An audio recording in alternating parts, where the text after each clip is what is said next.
திராவிட முன்னேற்ற கழகத்துல உட்கார்ந்துகிட்டு அம்மாவால் வளர்த்த கட்டிலும் தைரியம் இருக்கா உங்களுக்கு? செய்தியாளர்களை சந்தித்து பேசிய பாஜக மூத்த தலைவர் தமிழிசை சவுந்தரராஜன் அமைச்சர் சேகர் பாபுவை கடுமையாக தாக்கி பேசியுள்ளார். இன்றைய காலகட்டத்தில் மக்களை சந்தித்து மக்களுக்கான நல்லவை செய்கின்ற ஒரே கட்சியாக பாரதிய ஜனதா கட்சி இருக்கிறது. அண்ணன் சேகர் பாபு இப்பதான் நான் பார்த்தேன். நேற்று சகோதரர் அண்ணாமலை இவங்க எல்லாம் குண்டு கிளிகளாக இருக்கிறார்கள், நாங்கள் பாடும் குயில்களாம். அதாவது உதயநிதி துதி பாடும் குயில்களாக இருந்து கொண்டு இருக்கிறார்கள். அண்ணாவை வளர்த்தா அவர் அண்ணாவால் வளர்க்கப்பட்டவர். நான் கேட்கிறேன், திராவிட முன்னேற்ற கழகத்துல உட்கார்ந்துகிட்டு அம்மாவால் வளர்த்த கட்டிலும் தைரியம் இருக்கா உங்களுக்கு?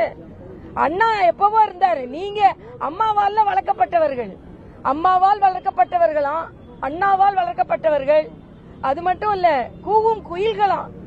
பாக்கிறமே நாங்க தான் அமைச்சர்கள்லாம் என்ன செய்து கொண்டிருக்கிறீர்கள் என்று.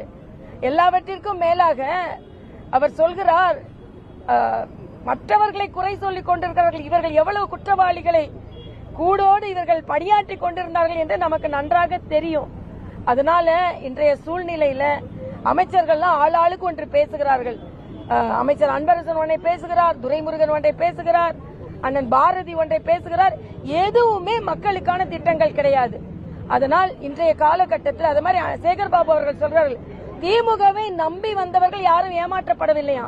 நம்பி வந்தவர்கள் ஏமாற்றப்படவில்லை, ஆனால் நம்பி வளர்த்தவர்கள் எல்லாம் ஏமாற்றப்பட்டுக் கொண்டிருக்கிறார்கள். ஆக இதுதான் திமுகவின் நிலை.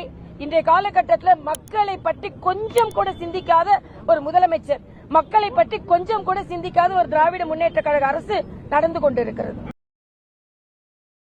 செய்திகளை உள்ளது உள்ளபடி தெரிந்து கொள்ள ரெஃப்ளெக்ட் நியூஸை சப்ஸ்கிரைப் பண்ணுங்க.